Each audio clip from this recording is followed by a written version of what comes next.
بسم اللہ الرحمن الرحیم۔ یہ ایک نیا فارم جو ہے اسٹارٹ کیا ہے، بہت ہی بچپن سے اس کا شوق تھا کہ اس کو ٹرائی کریں دیسی پولٹری فارم کے حوالے سے۔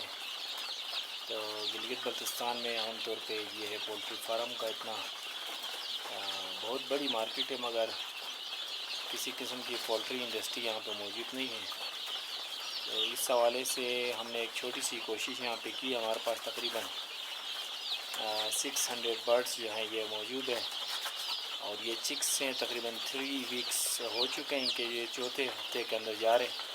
تو ان میں کچھ جو ہیں چھوٹے ہیں، بٹ یہ کہ چھوٹے رہ گئے ہیں، ان کی ایج اتنی ہے، بٹ یہ کہ تھوڑا سا گروتھ ان کی اتنی اچھی خاصی نہیں ہو رہی ہے۔ اور عموماً وہی پرندے جن کی گروتھ نہیں ہو رہی تھی وہ کچھ مر چکے ہیں، اور باقی جتنے بھی اچھی طرح جو یہ پھل پھول رہے ہیں تو یہ اچھی طریقے سے گروتھ کر رہے ہیں۔ تو ابھی ہم نے ان کو فیڈ ڈالا ہے، تو فیڈ ابھی یہ کھا رہے ہیں۔ تو تقریباً ابھی 14 kg جو ہے تقریباً فیڈ جو ہے یہ کھا رہے ہیں۔ تو عموماً یہ پولٹری فارم کا جو ہے ایک تو یہ کہ تھوڑے سے برڈ سے یہ شروع کرنا چاہیے۔ شوق یقیناً تقریباً ہر کسی کو یہ ہوتا ہے، جو گاؤں دیہات کے لوگ ہوتے ہیں اسپیشلی ان کو، تو تھوڑا سا ٹرائی کرنا بہتر ہے، کیونکہ اس سے یہ اندازہ ہوتا ہے کہ ان کی فیڈ جو ہے وہ کنزپشن کتنی ہے۔ آپ کو ڈے 1 کے بھی چکس مل سکتے ہیں، اس کے علاوہ 2 ویکس 3 ویکس 4 ویکس کے جو ہے گورنمنٹ کی ہیچریز یہاں پہ گلگت بلتستان میں موجود ہیں، تو ان سے آپ لے سکتے ہیں۔ تو یہاں ایک چیز جو ہے گورنمنٹ جو ہیچریز ہے اس حوالے سے میں آپ کو یہ بتاتا چلوں کہ گورنمنٹ ہیچریز میں عموماً یہی 4 ہفتے زیادہ سے زیادہ 4 ہفتوں کے جو ہے چکس آپ کو مل جاتے ہیں۔ 4 ہفتوں کا جو چک ہوتا ہے وہ بیسکلی وہ اپنے پیک تک پہنچ جاتا ہے، اس کے بعد یہ ڈیتھ ریشو جو ہے کم ہوتی ہے۔ بٹ یہ کہ ہمارے ہاں گلگت سے پھر مختلف ایریوں کے اندر جو غزر ہیں، ہنزا ہے، نگر ہے، ان ایریوں میں لے جانے کے لیے ٹرانسپورٹیشن کا جو مسئلہ ہوتا ہے، جتنا بھی آپ ٹرانسپورٹیشن اس کی اچھی رکھیں پھر بھی ڈیتھ ریشو آ جاتی ہے تقریباً 5% 10%۔ تو ہم نے جو ہے ان کو ہائیسٹ میں لے کے آئے تھے، تقریباً 600 برڈ تھے، تو 2 کارٹنوں کے اندر جو ہے ایشو آیا، کیونکہ اس میں غلطی سے جو ہے 40 اور 50 برڈ جو ہے وہ ڈالے گئے تھے۔ اس میں تقریباً ایک میں 14 ایک میں 13 جو ہے برڈ جو ہے وہ مر گئے۔ تو جب لے کے آئے تقریباً یہ 5 دن ہو گئے ہیں، تو ان میں سے تقریباً کوئی اس کے بعد سے تقریباً کوئی 8 یا 10 چوزے جو ہے مر گئے ہیں۔ اس کی وجہ یہ ہے کہ جو کمزور چوزے ہیں، جو چھوٹے چوزے جو ان میں بیچ میں ہمیں ملے تھے، وہ تقریباً جو ہے مر رہے ہیں۔ تو آج میں ان کو ایک جو ان میں بھی چھوٹے چوزے بھی موجود ہیں، جن کے پر کے اوپر جو ہے وہ اوریجنل بال ابھی تک نہیں آئے ہیں، تو ان کو میں آج الگ کروں گا اور دیکھوں گا کہ ان کی کیا پوزیشن آگے ہوتی، کیونکہ عموماً یہ جب رات کو جب یہ سوتے ہیں تو اس وقت یہ اموات اسی وقت ہو رہی ہے جب یہ سو جاتے ہیں، اور کوئی نہ کوئی چوزہ یہ دبا جاتے ہیں بیچ میں، تو 1 یا 2 یہ مار دیتے ہیں۔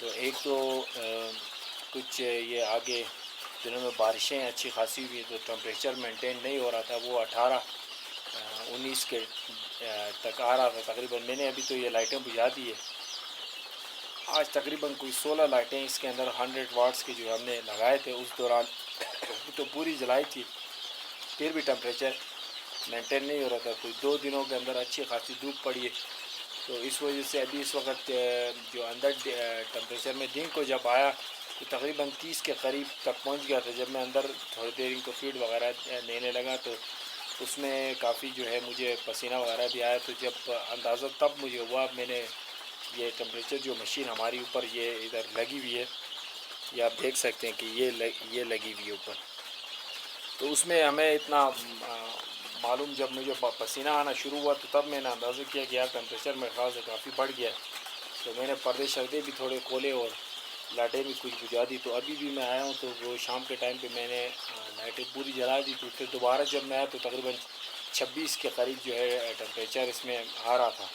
تو پھر میں نے جو ہے کچھ لائٹیں یہاں بجھا دی ہے، کیونکہ تقریباً 22-24 کے قریب ہو تو بہتر ہے، کیونکہ پھر زیادہ اگر گرمی ہو تو حبس پیدا ہو سکتی ہے، کیونکہ چھوٹے چوزے ہم نے پردے شردے جو ہے بند کیے.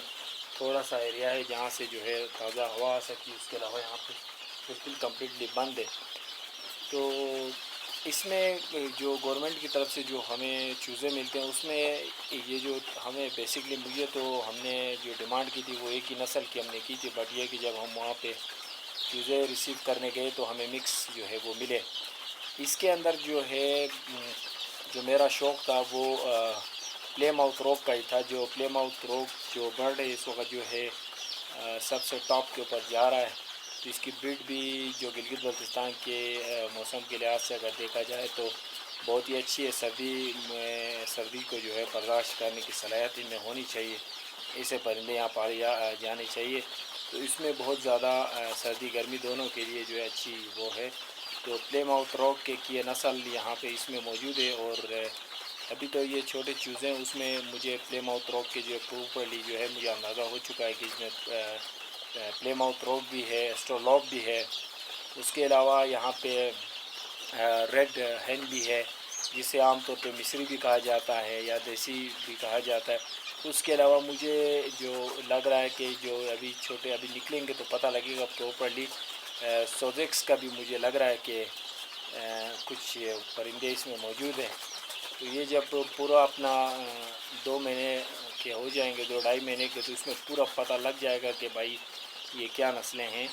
تو بیسکلی کچھ مکس نسلیں بھی ہمیں مل چکی ہے. تو کوشش میں یہی کروں گا کہ اس کو پلے ماؤتھ راک جو ہے اس کی نسل کو آگے لے کے چلوں، اور باقی جو ہے ان کو میں میرے خیال سے نہیں رکھوں گا، کیونکہ اس کی جو تعریف اور اس کی جو پوٹینشیل ہے وہ بہت اچھی ہے. اسٹرولوپ کی بھی اچھی ہے اور پلے ماؤتھ راک کی بھی اچھی ہے. تو اس کو ہم آگے لے کے چلیں گے. تو اس میں یہی میرا یہ تھا کہ پہلی ویڈیو میں ایک تو میں نے خیر جب یہ فارم وغیرہ بنا رہے تھے اس وقت کی ایک ویڈیو میں نے بنائی تھی.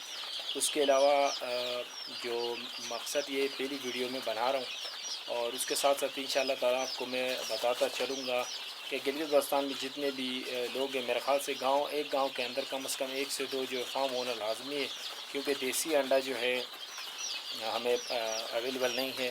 اس کے علاوہ دیسی مرغی کا جو گوشت ہے وہ اویلیبل نہیں ہے. اگر تھوڑا سا ہم دیکھیں تو ہمارے جو باپ دادوں کی عمریں جو مشہور تھا گلگت بلتستان، اور اسپیشلی ہنزا کو جو ہے فوکس انہوں نے کیا تھا، اور جو جتنی بھی ریسرچ وغیرہ ہوئی تھی اس میں جو ہے ریسرچ وغیرہ جتنی بھی ہوئی ہے اس کے اندر گلگت ہنزا کو جو ہے فوکس انہوں نے رکھا تھا. اور ہنزا کو جو ہے ایج کے لحاظ سے بہت زیادہ یعنی کہ 120 سال 130 سال، اور بلتستان جو ہمارا اسکردو ہے اس کو بھی کافی زیادہ جو ہے فوکس میں رکھا گیا ہے. تو اگر آج کے دور میں ہم دیکھتے ہیں تو ڈیتھ کی جو ریشو ہے وہ بھی کافی بڑھ چکی ہے، اور دوسری طرف بیماریوں کے بھی زیادہ شکایات ہمیں ملتے ہیں. کینسر جیسی جو بیماریاں ہیں وہ بھی کافی زیادہ جو ہے وہ گلگت بلتستان میں جو ہے پائی جا رہی ہے. تو اس کی جو مین وجہ میرے خیال سے یہی ہے کہ ہمیں جو ہمارے لوگ پرانے لوگ جو ہیں یہیں اگاتے تھے اور یہیں سے وہ سب کچھ کھاتے تھے. آج کے دور کے اندر کافی مشکل ہو چکا ہے. جو یہاں پہ جو چیزیں بن رہی ہے وہ بک رہی ہیں باہر، اور باہر سے جو ہے جو آئٹم جو گندے آئٹم ہیں ہم گندے ہی کہیں گے، تو وہ آئٹم جو ہے یہاں پہ لا کے لوگ کھا رہے ہیں، جس وجہ سے بیماریاں زیادہ ہو رہی ہیں. تو میں نے کافی زیادہ اسپیشلی میں نے ہنزا کے اندر ریسرچ کیا. تو ہنزا میں اور گلگت میں تو کسی قسم کا کوئی بڑا فارم مجھے نظر نہیں آیا دیسی مرغیوں کا. تو میرے خیال سے یہ گلگت بلتستان کا تو پورا ایریا کی میں بات نہیں کروں گا، مگر یہ کہ میں اس کی بات ضرور کروں گا کہ جو ہنزا ہے وہاں میں نے وزٹ کیے تو علی آباد کے اندر ایک فارم ہے جس کے اندر 150-200 چوزے ہیں. اس کے علاوہ کریم آباد میں ایک فارم موجود تھا وہ ختم کر چکے ہیں. اس کے علاوہ التت کے اندر اس میں بھی 150-200 چوزے موجود ہے پلے ماؤتھ راک کے. تو میں سمجھتا ہوں کہ میرے خیال سے یہ پہلا فارم ہوگا جس کے اندر جو ہے 600 چکس کا جو ہے پہلا فارم یہاں پہ یہ میں نے بنایا ہے.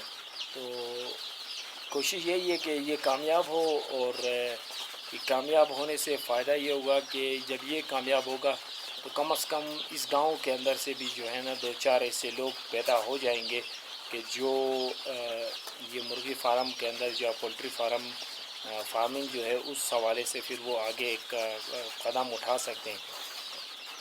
تو بیسکلی اگر دیکھا جائے تو اس کی جو ایک خاص فیزیبلٹی رپورٹ جو ہمیں دی جاتی ہے وہ اچھی خاصی ہے. تو یہاں اگر گرمیوں میں دیکھا جائے تو گرمیوں میں تو بہت کچھ ہے ان کو کھلانے کے لیے. چوزے ہوتے ہیں ان کے لیے یقیناً جو ہے فیڈ جو ہے بازار سے ملتی ہے وہ آپ استعمال کر سکتے ہیں. اس کے علاوہ آپ خود بھی بنا سکتے ہیں. مکئی گندم بھی ڈال کے ان کو بڑا کیا جا سکتا ہے، اور ان کی جو ویکسینیشن ہے اس کا پراپرلی آپ خیال رکھیں. اور اسپیشلی جو رانی کھیت لسوٹا بھی کہا جاتا ہے انگلش میں، وہ بیماری جو ہے وہ عموماً زیادہ شہروں کے اندر جو ہے اس کی بڑا فوکس کیا جاتا ہے کہ اس کو جو ہے ہر 3 مہینے بعد لازمی اس کی ویکسینیشن ہونی چاہیے. اس کا تھوڑا سا آپ ویکسینیشن کا جو ہے خیال کریں تو میرے خیال سے بہتر ہو سکتا ہے. تو ابھی یہ سٹارٹنگ ہے، ہمارے پاس یہ 5 دن ہو گئے ہیں جب یہ چوزے آئے ہیں. تو الحمدللہ تمام چوزے جو ہے ایکٹیو بھی ہیں اور کھا پی رہے ہیں اچھا خاصا، جو ابھی یہ اپنا انٹیک کر رہے ہیں.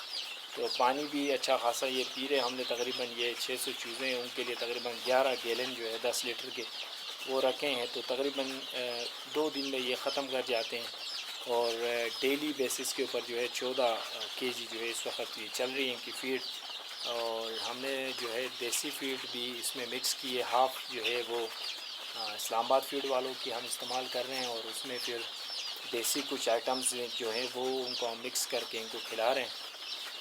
اب دیکھتے ہیں کہ آگے جو ہے فارم کیسے چلتا ہے، کیسا کیا ہو رہا ہے. یہ فرسٹ ایکسپیرینس ہے.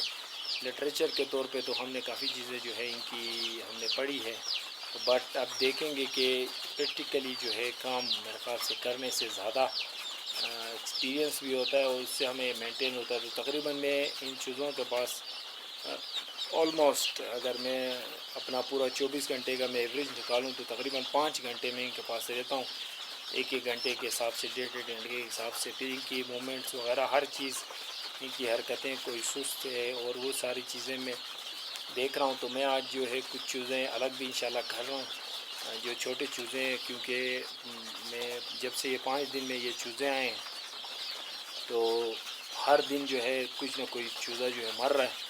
تو عموماً اس چوزے کو میں نے دیکھا ہے کہ وہ چوزہ ہوتا چھوٹا ہے، ان سب میں جو عمر کے لحاظ سے تو برابر ہے، مگر جو ہے ان کی جو ہے گروتھ اچھی نہیں ہو رہی ہے، وہی چوزے مر رہے ہیں. تو ان کو میں کوشش کر رہا ہوں کہ آج ان کو الگ کروں، اور انشاءاللہ ان کو دیکھیں گے کہ کیا ہوتا ہے. اور فارم کے حوالے سے کافی ہم نے جو ہے اس کو تقریباً 1000 برڈ کا جو ہے یہ فارم پورا بنایا ہے. تو یہ بیسکلی جو آپ کو روم نظر آ رہا ہے، اس کو ہم نے ان چھوٹے چوزوں کے لیے بروڈنگ کے لیے جو ہے یہ چوزیں تو ان کے لیے رکھا ہے. تو تقریباً یہ 1 مہینہ اس میں رہیں گے. تو 1 مہینے کے بعد اس میں تو گنجائش نہیں رہے گی، تو ہم ان کو جو ہے پورا فارم ان کے لیے یا کھول دیں گے یا فارم کو تھوڑا سا اور ان کو ایریا دے دیں گے تاکہ اس سے جو آرام سے یہ رہ سکے. اور پر بھی تب تک جو ہے پراپرلی ان کے پر بھی آرام سے آ جائیں گے. تو کوشش یہی ہے ہماری کہ یہ کامیاب ہو فارم، اور بلوچستان کے اندر یہ فارمنگ جو ہے وہ ہین فارمنگ، ایگ فارمنگ، لین فارمنگ اسٹارٹ ہو، اور بہت زیادہ ریونیو جو ہے گلگت بلتستان سے کمایا جا سکتا ہے. تو کوشش کر رہا ہوں کہ یہ کامیاب ہو، اور پوری محنت اپنی میں کر رہا ہوں. تو انشاءاللہ تعالیٰ اللہ سے امید ہے کہ یہ کامیاب ہوگا، اور لوگ اور بھی اس فیلڈ کے اندر جو ہے انشاءاللہ آئیں گے. تو ویڈیوز انشاءاللہ آپ لوگ کے ساتھ مختلف جو میں حنزہ کے حوالے سے بھی شیئر کرتا رہتا ہوں، اور ساتھ ساتھ انشاءاللہ یہ پوری فارمنگ کے حوالے سے بھی انشاءاللہ میں آپ کو پوری ڈیٹیل بتاؤں گا. اور لیٹسٹ جو ٹیکنالوجیز بھی متعارف کروائی گئی ہیں اس میں بہت عرصے پہلے بھی اور اب بھی، اور لیٹسٹ ٹیکنیکس بھی ہے ان کے حوالے سے. تو وہ ساری چیزیں انشاءاللہ میں آپ لوگ کے ساتھ شیئر کرتا رہوں گا. تو ویڈیو دیکھیں، لائک کریں، شیئر کریں، سبسکرائب کریں چینل کو، اور انشاءاللہ تعالیٰ